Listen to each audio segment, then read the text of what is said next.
Episode 46। लेकिन आपने भी गलती की है। आपने उनके साथ अन्याय किया है। ठीक है, आपकी गलती के लिए मैं रेयांशन प्रायश्चित करूंगा। मीरा देवी के जीवन के बारे में सोचते हुए रेयांश की आंखें नम हो गईं। वो वाकई दयनीय थी।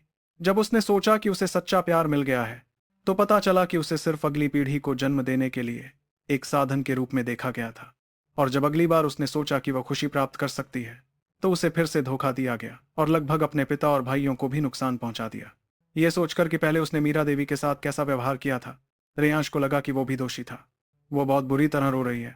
रेयांश, मैं भी रोने वाली हूँ। चांदनी के नीचे मीरा देवी अपना सिर झुकाकर दर्द से रो रही थी। उसकी धीमी सिसकियों ने साक्षी के दिल को भी दुखी कर दिया और रेयांश ने अपनी मुट्ठियां कसकर बंद कर लीं। फिर एक गहरी सांस छोड़ी। मेरे दिल में उसके प्रति जो नफरत थी, अब उसे कम होना चाहिए। कल कुलई नगर में राक्षस शिकार प्रतियोगिता हुई थी और आज कुलई नगर के प्रबंधन अधिकार की घोषणा और हस्तांतरण का दिन था। इस तरह के भव्य समारोह में कुलई नगर की सभी शक्तियों और हर परिवार के प्रतिनिधियों को भाग लेना था। इस वक्त सुबह की रोशनी अभी अभी फैली थी और कुलई नगर के चौक में हजारों लोग इकट्ठा हो गए थे। ये लोग कुलई नगर के प्रतिष्ठित व्यक्ति थे। इसके अलावा कुलई नगर के 10 मील के दायरे में मौजूद सभी शक्तियों के उच्च पदस्थ लोग भी वहां थे। कुलई नगर का प्रबंधन अधिकार राजवंशी और नायक कुल की युवा पीढ़ी के राक्षस शिकार प्रतियोगिता में प्रदर्शन के आधार पर तय होता था। इससे साफ पता चलता था कि जोशी परिवार अपने कुल की क्षमता को ज्यादा महत्व देता था। इस वक्त राजवंशी और नायक कुल के लोग अभी तक नहीं पहुंचे थे और वहां मौजूद सभी लोग कल रात की बड़ी घटना के बारे में बात कर रहे थे। यह खबर पूरे कुलई नगर में फैल चुकी थी। लोगों को सबसे ज्यादा हैरान करने वाली दो बातें थी। पहली तो राजवंशी कुल की क्रूर साजिश और दूसरी नायक कुल में एक अद्भुत प्रतिभाशाली युवक का जन्म। तुमने नहीं देखा तो तुम्हें पता नहीं होगा। उसके पूरे शरीर पर खून जैसे लाल रंग की शल्क कवच थी और उस पर तुम्हारी तलवार से भी ज्यादा तेज कांटे थे। भरत राजवंशी उसके सामने एक हमला भी नहीं रोक पाया। नेदर केव फिंगर की दूसरी उंगली तो तई स्वान ड्रैगन सील के सामने पूरी तरह हार गई। अब सभी कहानी संबंधाते लाल रंग का तला की तरफ है रहे हैं कि यह लड़का कुलई नगर का तीसरा सबसे शक्तिशाली योद्धा बन चुका है। 16 साल की उम्र में तीसरा सबसे शक्तिशाली योद्धा, वाकई में अद्भुत प्रतिभा है। राजवीर सेन से भी ज्यादा हैरान करने वाला। राजवंशी कुल के दोनों तथाकथित प्रतिभावान लड़के इस युवा प्रतिभा के सामने तो कुछ भी नहीं है। सब चुप हो जाओ, राजवंशी कुल के लोग आ गए हैं। इस वक्त भीड़ में एक रास्ता खुला और राजवंशी कुल के मुखिया सबसे आगे चल रहे थे। उनका चेहरा गुस्से से काला पड़ा हुआ था और वो इस विशाल चौक में दाखिल हो गए। राजवंशी कुल के लोगों को इतना गुस्से में देखकर बहुत सी कांस के बारे में ना है। शक्तियां चुप हो गईं, लेकिन चुपचाप वो सभी राजवंशी कुल वालों को कोस रहे थे। आखिर सभी सच्चे और ईमानदार शक्तिशाली योद्धाओं का सम्मान करते थे। राजवंशी कुल के लोगों के आने से माहौल बहुत ही उदास हो गया। तभी अचानक किसी ने चिल्लाकर कहा, नायक कुल के लोग आ गए हैं। भीड़ में फिर एक रास्ता खुला और सभी लोग मुस्कुराते हुए नायक कुल के पूर्वज और बाकी लोगों का स्वागत करने लगे। नायक कुल के पूर्वज ने भी सबका अभिवादन स्वीकार किया। इस दौरान ज्यादातर लोगों की नजरें उस अद्भुत प्रतिभाशाली युवक पर टिकी हुई थी। रेयांश को देखकर सभी तारीफ करने लगे। वाकई में 16 साल की उम्र का दिख रहा है, लेकिन इतनी उपलब्धि। मेरा बेटा ड्रैगन नस्क क्षेत्र चौथे स्तर तक पहुंचकर इन दिनों बहुत घमंडी हो गया है। अगर वो इस लड़के को देख ले तो उसे पता चल जाएगा कि आकाश के ऊपर भी आकाश होता है। असली प्रतिभा ऐसी ही होती है। राजवंशी कुल के लोगों ने देखा कि उनके आने पर कोई कुछ नहीं बोला, जबकि नायक कुल के लोगों के आते ही सभी उनका स्वागत कर रहे थे और तारीफ कर रहे थे। यह सम्मान असल में उनका होना चाहिए था, लेकिन आज नायक कुल ने उसे छीन लिया था। इस वजह से हर किसी का चेहरा और भी ज्यादा काला पड़ गया, जैसे काले लोहे के टुकड़े बन गए हों। राजवंशी कुल तो अब काला कुल बन गया था। रेयांश की नजरें भी इस वक्त सामने खड़े राजवंशी कुल की तरफ गईं। आज राजवंशी कुल के कम लोग आए थे। सिर्फ विराट राजवंशी, नरेश राजवंशी, धनंजय राजवंशी और एक तेज नजरों वाला बुजुर्ग, जिसे देखकर रेयांश हैरान रह गया। अरे, ये वही बूढ़ा नहीं है जो गॉड फ्रूट की रक्षा कर रहा था? साक्षी ने हैरानी से कहा। इस बुजुर्ग को रेयांश ने सिर्फ एक झलक में देखा था, लेकिन रेयांश को विश्वास था कि वो और साक्षी दोनों गलत नहीं हो सकते। इस वक्त उस बुजुर्ग को ध्यान से देखते हुए रेयांश ने पाया कि उसके माथे पर एक पीली बिंदी थी। रेयांश के माथे पर भी लाल बिंदी थी, लेकिन वो तो एक 1000वां हिस्सा विरासत रक्त था जो माथे पर दिख रहा था। वो बहुत हल्का था और ध्यान से देखने पर ही दिखता था। लेकिन इस बुजुर्ग के माथे की पीली बिंदी किसी खास सामग्री से बनाई गई थी और धूप में भी चमक रही थी। रेयांश ने पहले भी देखा था कि भरत राजवंशी ने पन्ना महल की लड़कियों के साथ कुछ लोगों से सौदा किया था जिनके माथे पर पीली बिंदी थी। वो बिंदियां इस बुजुर्ग की बिंदी जैसी ही थीं। कल रात रेयांश ने भरत राजवंशी को दूसरे चाचा और रक्त स्वर्ग संप्रदाय के बारे में बात करते सुना था। इस बुजुर्ग का चेहरा राजवंशी कुल के मुखिया से थोड़ा मिलता था, तो शायद ये वही दूसरे चाचा थे और वो गॉड फ्रूट की रक्षा कर रहे थे। सारी बातों को जोड़कर रेयांश को बहुत कुछ समझ आ गया। गॉड फ्रूट पकने से पहले एक अजीब चमक पैदा होती है। उस वक्त इस इलाके में उसे हासिल करने के लिए सिर्फ नायक कुल और राजवंशी कुल ही होंगे। गॉड फ्रूट किसी भी कुल के लिए बहुत महत्वपूर्ण है। राजवंशी कुल को डर था कि नानाजी गॉड फ्रूट हासिल करने के लिए सिर्फ लेंगे या फिर राजवंशी कुल के गॉड फ्रूट हासिल करने की खबर बाहर फैला देंगे। इसलिए कल रात उन्होंने नायक कुल पर हमला किया था। रेयांश को पहले लगा था कि राजवंशी कुल ने यह सब प्रबंधन अधिकार की वजह से किया था, लेकिन यह बात बहुत कमजोर लग रही थी। आज उसे सच्चाई का पता चल गया था। इस वक्त उस बुजुर्ग ने राजवंशी कुल के मुखिया के इशारे पर रेयांश को देखा। थोड़ा सोचने के बाद उसके चेहरे पर हैरानी आ गई और उसकी ठंडी नजरें रेयांश पर टिक गईं। रेयांश समझ गया कि इस बूढ़े ने भी उसे पहचान लिया था। वो वही लड़का था जिसने कल गॉड फ्रूट देखा था। रेयांश को गॉड फ्रूट के बारे में पता था तो वो जरूर नायक कुल को बताएगा। इसलिए उस बूढ़े की आंखों में मारने का इरादा दिखने लगा।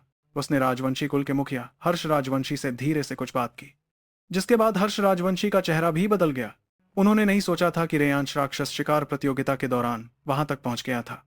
उनके ख्याल से नायक कुल को गॉड फ्रूट के बारे में पता चल गया होगा। गॉड फ्रूट मिलने के बाद उन्होंने नायक कुल को खत्म करने की योजना बनाई थी, लेकिन रेयांश की वजह से अब नायक कुल को गॉड फ्रूट के बारे में पहले ही पता चल गया था। इस वजह से जो गॉड फ्रूट पक्का मिलने वाला था, अब उसमें मुश्किल आ सकती थी। राजवंशी के दोनों भाई रेयांश से कैसे नफरत नहीं करते। इस वक्त नायक कुल के पूर्वज ने भी उस बुजुर्ग को देखा और उनकी भौहें सिकुड़ गईं। उन्होंने कहा, यह तो बुरा हुआ। यह आदमी हर्ष का एक सौतेला भाई है जिसका नाम अरुण राजवंशी है। पहले वो हमेशा सूर्यकांत जिले में रहता था और हर्ष राजवंशी से ज्यादा मिलता जुलता नहीं था। इस बार वो कुलई नगर आ गया। 2 ड्रैगन नस्क क्षेत्र 9वें स्तर के योद्धा। एक हर्ष राजवंशी से तो वो निपट सकते थे, लेकिन इस शक्तिशाली अरुण राजवंशी के साथ मिलकर नायक कुल के पूर्वज के पास कोई भरोसा नहीं था। लेकिन फिर उन्होंने रेयांश के बारे में सोचा और उनकी जान में जान आई। उन्हें रेयांश की असली शक्ति का अंदाजा नहीं था, लेकिन जो लड़का भरत राजवंशी को मार सकता था वो अरुण राजवंशी के सामने कुछ देर तक तो टिक ही सकता था। नायक कुल के पूर्वज को अभी तक गॉड फ्रूट के बारे में पता नहीं था, इसलिए वो नहीं जानते थे कि अरुण राजवंशी यहाँ क्यों आया था। उन्हें यह भी नहीं पता था कि राजवंशी कुल ने नायक कुल पर हमला क्यों किया था। लेकिन रेयांश की भौहें सिकुड़ी हुई थी। आज वुल्फ महोदय यहाँ थे तो राजवंशी कुल के लोग कुछ गड़बड़ नहीं कर सकते थे, लेकिन रेयांश जानता था कि आगे गॉड फ्रूट को हासिल करने के लिए उसे हर्ष राजवंशी और अरुण राजवंशी से लड़ना होगा। इन दोनों से तो रेयांश निपट सकता था, लेकिन भरत राजवंशी ने जिस रक्त स्वर्ग संप्रदाय का जिक्र किया था उससे उसे चिंता हो रही थी। सूर्यकांत जिले में वो कम उम्र का वुल्फ महोदय इतना शक्तिशाली था। साफ था कि सूर्यकांत जिले के लोग कुलई नगर के लोगों से कहीं ज्यादा ताकतवर थे। अरुण राजवंशी सूर्यकांत जिले में रहता था तो उसके शक्तिशाली दोस्त भी होंगे। अगर वो गॉड फ्रूट हासिल करने में दखल देते हैं तो नायक कुल का क्या होगा। रेयांश जो सोच रहा था कि अब थोड़ा आराम मिलेगा, उसे फिर से दबाव महसूस हो रहा था। वो जानता था कि गॉड फ्रूट पकने के बाद फिर एक बड़ी लड़ाई होगी। राजवंशी कुल के पास तरह तरह के हथकंडे थे। रेयांश को नायक कुल में कुछ लोगों की रक्षा करनी थी, जिससे उसे बहुत चिंता हो रही थी। अगर वाकई राजवंशी कुल से जान पर खेलना पड़ा तो रेयांश जानता था कि उसकी मौजूदा शक्ति इतने सारे लोगों की रक्षा के लिए काफी नहीं थी। कम से कम मीरा देवी की तो रक्षा करनी ही थी। कल रात की घटना के बाद रेयांश उसे पूरी तरह माफ तो नहीं कर सकता था, लेकिन वो किसी को भी उसे नुकसान नहीं पहुंचाने देगा। लेकिन रेयांश ने राजवंशी कुल के इतने लोगों को मार दिया था, इसलिए नायक कुल के लोगों को राजवंशी कुल आसानी से नहीं छोड़ेगा। यही रेयांश के दिल का भारी बोझ था। 8 दिन में गॉड फ्रूट पक जाएगा। 8 दिन में मुझे कैसे तैयारी करनी होगी ताकि पूरी जीत हासिल कर सकूं। जब राजवंशी के दोनों भाई मारने के इरादे से रेयांश को घूर रहे थे और रेयांश भी बिना डरे उन्हें देख रहा था, तभी अचानक भीड़ में हलचल मची। रेयांश ने देखा कि जो मंच पहले खाली था उस पर अब एक व्यक्ति खड़ा था। हाँ, ये वो सूर्यकांत जिला के जोशी परिवार का प्रतिनिधि था, रहस्यमयी वुल्फ महोदय। आज भी उसने वही लबादा पहना था जिससे वो अपनी पहचान छुपाए हुए था। असल में कुलई नगर के लोग जानते थे कि इस वुल्फ महोदय की आवाज बहुत जवान लग रही थी। शायद उसकी उम्र ज्यादा नहीं थी और वो और भी ज्यादा प्रतिभाशाली होगा। पहली बार जब रेयांश ने इस वुल्फ महोदय को देखा था तो वो ये भी नहीं समझ पाया था कि यह लड़का है या लड़की। उस वक्त उसे लगा था कि वुल्फ महोदय दिल से अच्छा था, बहुत उत्साही था और थोड़ा शर्मीला भी था। लेकिन कल जब मिले थे तो शायद वो काम की वजह से लबादा पहनकर खुद को ठंडा बना रहा था। बाद में जब रेयांश राजवंशी कुल के कुछ लोगों को बंधक बनाकर सिरोना पर्वत से नीचे आया था तो असल में समय नहीं हुआ था। लेकिन वुल्फ महोदय ने साफ तौर पर रेयांश का पक्ष लिया और राक्षस शिकार प्रतियोगिता को पहले ही खत्म कर दिया था। इसलिए रेयांश वुल्फ महोदय का बहुत आभारी था। हालांकि वुल्फ महोदय शायद ऐसा नहीं सोचता था, लेकिन रेयांश उसे अपनी जिंदगी का एक अहम इंसान मानता था। किस्मत का वो एहसास गलत नहीं हो सकता था। इस वक्त सभी की नजरें वुल्फ महोदय पर टिकी हुई थी। वुल्फ महोदय की धीमी आवाज लबादे के अंदर से आई। राजवंशी कुल के मुखिया हर्ष राजवंशी, नायक कुल के मुखिया यशांश नायक, ऊपर आओ। हर्ष राजवंशी और यशांश नायक वुल्फ महोदय के आदेश की अवहेलना नहीं कर सकते थे। वो ईमानदारी से ऊपर गए और वुल्फ महोदय के सामने खड़े हो गए, लेकिन उन्होंने एक दूसरे की तरफ नहीं देखा। अब मैं राक्षस शिकार प्रतियोगिता में दोनों पक्षों की युवा पीढ़ी के नतीजे घोषित करता हूं। वुल्फ महोदय ने अपना दायां हाथ खोला। सभी ने घबराहट के साथ देखा कि उसके हाथ में चने के दाने जितना एक राक्षसी मणि था। तुरंत लोग हंसने लगे। नायक कुल, येलो रैंक, पहला ग्रेड, राक्षसी जानवर, लाल पूंछ वाली लोमड़ी का राक्षसी कोर, एक। सभी लोग अवाक रह गए।